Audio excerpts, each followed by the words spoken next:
Aujourd'hui, j'ai envie de vous parler du sens, de la différence qu'il y a entre émotionnel et sensible.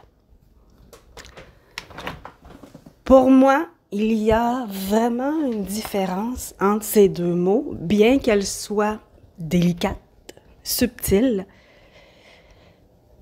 Émotionnel, je dirais que ça touche plus vraiment les émotions directement. Tandis que sensible est plus, pour moi, un état d'être. Lorsqu'on est émotionnel, on peut, par exemple, se laisser attendrir facilement par un film triste. On peut aussi avoir plus de facilité à être mélancolique, à éprouver de la peine dans notre vie. Bref, il y a vraiment un lien à être ce que nos émotions ou à être ouvert à différentes émotions, c'est-à-dire être en réaction, action-réaction, avec ce qui est véhiculé comme émotion autour de nous. Que ce soit les gens, que ce soit dans un film, que ce soit dans un livre, peu importe. Et peu importe si cela est positif ou des émotions négatives. Comme je l'ai déjà expliqué, il faut faire attention à nos émotions. Bien entendu, il faut les vivre. Elles sont des messages. Mais tout est dans ce mot, justement, c'est qu'elles sont des messages.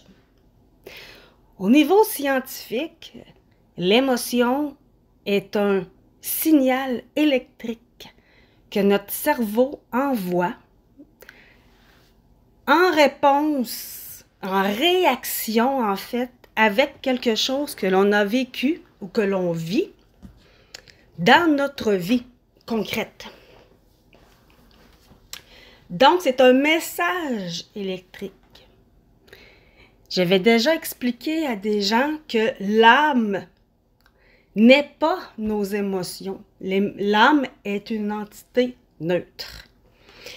Même moi, quand j'avais étudié la chose, ça m'avait frappé, ça m'avait même choqué un peu, puisque on s'identifie tellement à nos émotions que lorsque l'on entend que ce n'est pas notre âme, que c'est différent, c'est comme si on viendrait nous dire que ce que l'on ressent n'est pas vrai ou que l'on se conte des histoires ou peu importe.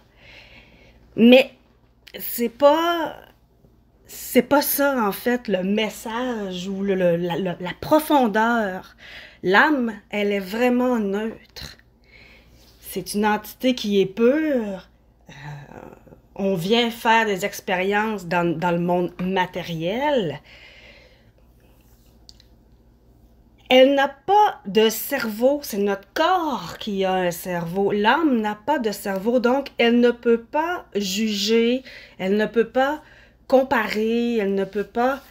dans le fond, tout ce qui peut amener à avoir une émotion.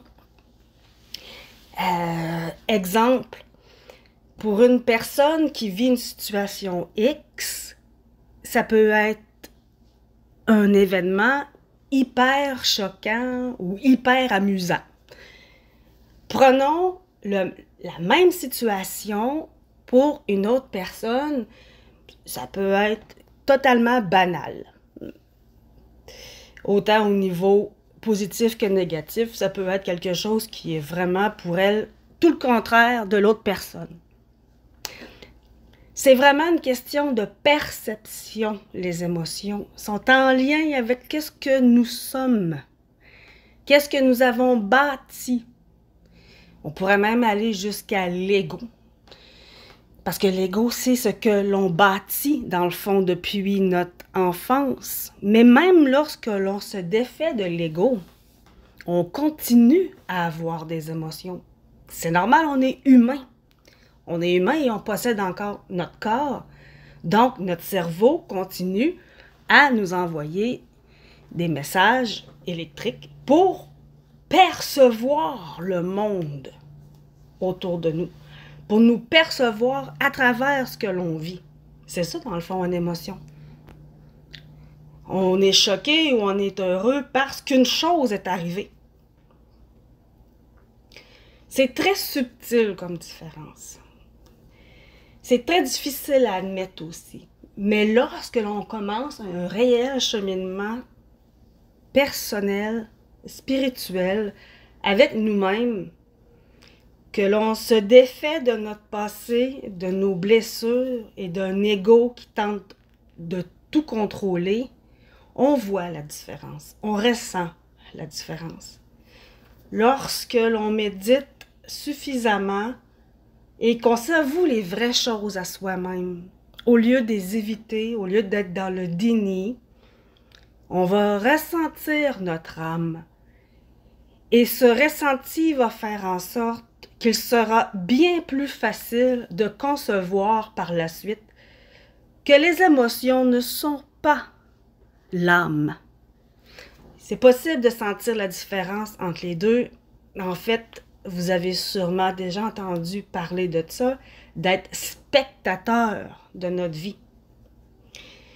Au lieu d'être l'acteur, d'être pris totalement dans le jeu, à ne pas pouvoir vous observer. Lorsqu'on ressent notre âme et qu'on vit connecté à elle et qu'on est capable de se déconnecter d'une façon, on pourrait dire justement du côté du spectateur, pas se déconnecter dans le sens de fuir ou de ne pas accepter. Non, non, non. Au contraire. Comme je l'ai dit tout à l'heure, il faut quand même vivre nos émotions. Il faut écouter qu'est-ce qu'ils ont à nous dire, ces émotions-là. Il faut aller en profondeur du message qu'elles ont à nous transmettre. Mais lorsque l'on prend conscience de notre âme, qu'on la ressent, justement, il est possible, par exemple, d'être un meilleur spectateur envers nous-mêmes, de pouvoir analyser pourquoi qu'on réagit d'une certaine façon face à un stimuli, à quelque chose extérieur, qu'il soit positif ou négatif, qu'il vient de quelqu'un ou d'une chose, de la société ou simplement de notre conjoint ou d'un ami ou peu importe. Quelqu'un qui nous livre un message et le message nous choque. Pourquoi? Pourquoi, justement dans ce cas-ci, ça nous choque? Mais pour ça, ça demande du recul, justement, et ça demande à l'ego de se tasser, de tasser notre ego. Ça demande de s'aimer suffisamment pour pouvoir perdre cette partie de nous-mêmes qui est faussée par une certaine vision de la vie, mais qui est toujours en action-réaction contre ou envers quelque chose. Pour moi, c'est la base d'une réelle liberté intérieure, d'une légèreté et d'une vérité aussi, puisque lorsque l'on est transparent comme ça face à soi-même, nous sommes dans notre vérité. Nous sommes prêts à analyser qui nous sommes et surtout à enlever le blâme, à empêcher de mettre la faute sur les autres, sur les choses, sur la vie, sur l'univers. On prend en main nos propres actions, réactions, nos propres émotions et on devient alors autonome émotionnellement. L'autonomie émotionnelle, c'est très important, oui, dans le cheminement spirituel, personnel, mais au niveau de la psychologie, tout simplement de l'humain. Le fait de ne pas être autonome émotionnellement va faire en sorte que l'on nourrit tout le temps une part de mélancolie, de tristesse, ou, de l'autre côté, plus positif, des joies, mais des joies des fois qui sont peut-être mal placées. C'est comme si notre choix de joie ou de relation avec la joie va être faussé. Par exemple, pour être heureux, j'ai besoin absolument de prendre un verre de vin. Pour être heureux, j'ai besoin absolument de m'acheter quelque chose. Pour être heureux, peu importe, j'ai besoin d'être absolument avec des gens. Pour être heureux, j'ai besoin de me sentir absolument aimé ou d'avoir le regard de quelqu'un d'autre sur moi ou d'être accompagné. On est humain, on est fait pour vivre en société, mais lorsque c'est pour remplir un vide que on n'arrive pas à remplir par soi-même, par le biais d'un cheminement personnel pour se retrouver, s'aimer et trouver l'unité en soi, ça demeure quand même, comme je l'explique dans mon second livre, des petites illusions. Puisqu'on ne cherche pas et on ne règle pas les choses à la source. Toujours est-il que lorsque l'on est émotionnel, il y a un piège psycho-émotionnel. C'est même expliqué par la psychologie. Et c'est même expliqué par la science, entre autres la science quantique. Puisque l'émotion, je le disais tout à l'heure, est un signal électrique. C'est un signal chimique qui se promène dans notre sang, vraiment, et qui nous fait ressentir ou nous font mettre en réaction. Exemple, la peur, on s'en rend pas compte, mais avoir peur ou avoir peur de façon continue à cause d'un passé et d'un ménage qui n'est pas fait en nous, on s'en rend plus compte qu'on est pris dans la peur, mais elle est toujours là. Et l'habitude de vivre avec elle fait en sorte que l'on vit toujours dans un état de survie. Ce qui fait que des gens sont stressés en continu ou ils ressentent qu'ils ont un état d'inconfort en eux, mais ne sont pas capables d'expliquer le pourquoi. Dans le présent immédiat ou le futur qui vient juste de passer, ils vont dire qu'il ne s'est rien passé, qu'ils peuvent créer cet état d'inconfort en eux. Mais c'est parce que ça vit tellement depuis longtemps en eux que le message passe en continu, c'est rendu inconscient. Donc la peur génère la peur qui met dans un état, dans le fond, de toujours produire de l'adrénaline et c'est une des choses qui est reconnue par la science de nos jours. On vit dans un état de survie comme si on était à l'âge préhistorique où il fallait qu'on s'enfuit, entre autres des gros animaux. On court toutes comme des poules pas de tête. On est souvent stressé, surtout quand on travaille ou qu'on a de la famille aussi à gérer. Mais combien de personnes seules à la retraite ne sont pas seules ou à la retraite et où en fait là ne sont pas en paix ou ont toujours un sentiment d'être en état de survie ou peu importe. Le fait de ne pas être autonome émotionnellement, donc de nourrir toujours un déséquilibre au niveau psycho-émotionnel, va faire en sorte que, comme je disais tout à l'heure, on va rechercher des joies, on va compenser, mais aussi on va aller jusqu'à parfois se mentir à soi-même. Moi, je l'ai déjà fait. Des gens que j'aimais plus ou moins, mais pour pas être seule, j'acceptais leur compagnie. Ça m'est déjà arrivé, je l'avoue. Lorsque j'ai eu assez mal et que je fus assez fatiguée de vivre quelque chose qui était nourri par une illusion et finalement qui me nourrissait pas vraiment intérieurement, j'ai décidé d'accepter mon comportement, mais de faire en sorte de l'abolir pour aller vraiment chercher quelque chose de vrai et d'authentique. Je vois des gens autour de moi qui vont même jusqu'à dire qu'ils détestent une personne, entre autres sur les réseaux sociaux, et que finalement, c'est plus fort qu'eux autres, ils vont prendre part à leurs réseaux sociaux parce que ils ont un besoin d'être reconnus. Et de nos jours, les gens, cette valeur, s'identifient beaucoup par le nombre de likes, le nombre de j'aime qui est affiché sur leur site, sur leur présentation, sur les choses qu'ils communiquent. Donc, ça va aller jusque-là, un manque d'amour envers soi-même, mais un manque d'autonomie émotionnelle. C'est qu'on va se pencher vers même les choses, des fois les personnes que l'on aime moins, parce que finalement, on y trouve quelque chose qui va venir nous nourrir. C'est des pièges qui jouent contre l'authenticité d'une personne. Faites attention. Restez authentique. C'est une façon d'être qui n'amène pas le bonheur parce que à quelque part, il y a une partie de vous-même qui sait que vous n'êtes pas vrai. Vous vous mentez dans un premier temps à vous-même d'agir ainsi.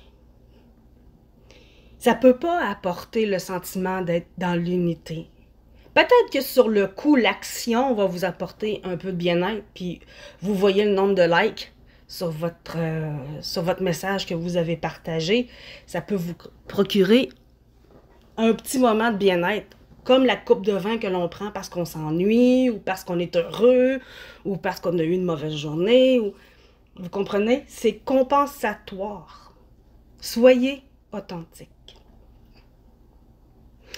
Pour la partie sensible, je le disais au début, émotionnelle ou sensible, et ou on peut être émotionnel et sensible. Mais c'est deux choses complètement différentes. La sensibilité, j'en parle beaucoup, je fais un chapitre en entier dans mon second livre sur la sensibilité et sensitif. On va revenir par ces mots-là, et selon la définition, être au-delà du action-réaction émotionnelle. On va ressentir les choses, mais on est capable de faire la part des choses, plus que d'être immergé par notre émotion. Encore là, les gens sensibles vont dire que oui, ça peut nous gruger du jus, prendre de notre énergie, parce qu'on est des éponges, on ressent tout. Mais c'est quelque chose qui se pratique.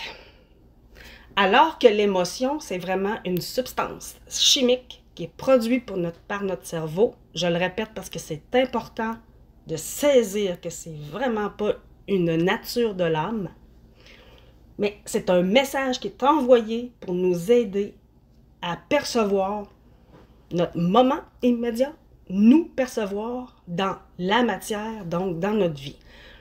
Sensitif, sensible, on ressent les choses, mais c'est possible de rester comme observateur de tout ça. Souvent, c'est là qu'on va parler d'empathie. Vous savez, l'empathie, c'est de tendre notre main à quelqu'un qui a besoin, par exemple. C'est de se montrer ouvert, mais ce n'est pas de descendre dans le trou avec elle pour l'aider à ressortir du trou. Ça, c'est dangereux parce que, comme je le disais tout à l'heure, ça nous demande beaucoup, ça gruge beaucoup d'énergie et on ne peut que se sauver que soi-même. Une personne qui ne veut pas accepter de prendre la main à quelqu'un qui veut l'aider, en plus si la personne en question a demandé de l'aide, même si vous vous sentez impuissant, c'est très important, et je vous le dis par expérience, de vous retirer. Ne descendez pas dans le trou. Ne vous faites pas avoir justement par peut-être un côté trop émotionnel de vouloir aider. ou de sauver le monde. C'est souvent une expression que l'on prend. Bref, le côté sensible, c'est d'être touché par les choses, de ressentir les choses, mais de faire la part des choses aussi. Et je dirais, comme je l'explique dans mon livre, quand on tombe dans le sensitif, c'est qu'on va ressentir la présence ou les présences. Même si ça ne concerne qu'une marche en forêt, on va sentir de façon différente la nature autour de nous.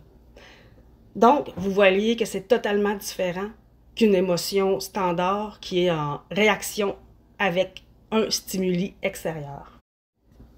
Je reviendrai à un moment donné vous faire un autre message pour justement, quand on a conscience de nous-mêmes, qu'on est capable de s'observer, de s'analyser, de changer notre façon de réagir face aux choses, au lieu que ce soit la faute de tout sauf de nous-mêmes, comment il est possible de générer des émotions positives à vibration élevée en nous sans que ce soit apporté par quelque chose extérieur.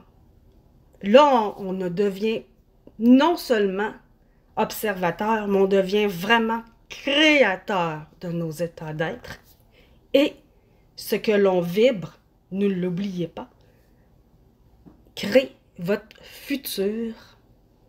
Donc, c'est très important d'être conscient des émotions, de notre sensibilité, du pouvoir créateur que nous avons, mais en délaissant certains patterns, certaines prisons mentales. Sur ça, je vous dis bonne fin de journée et merci.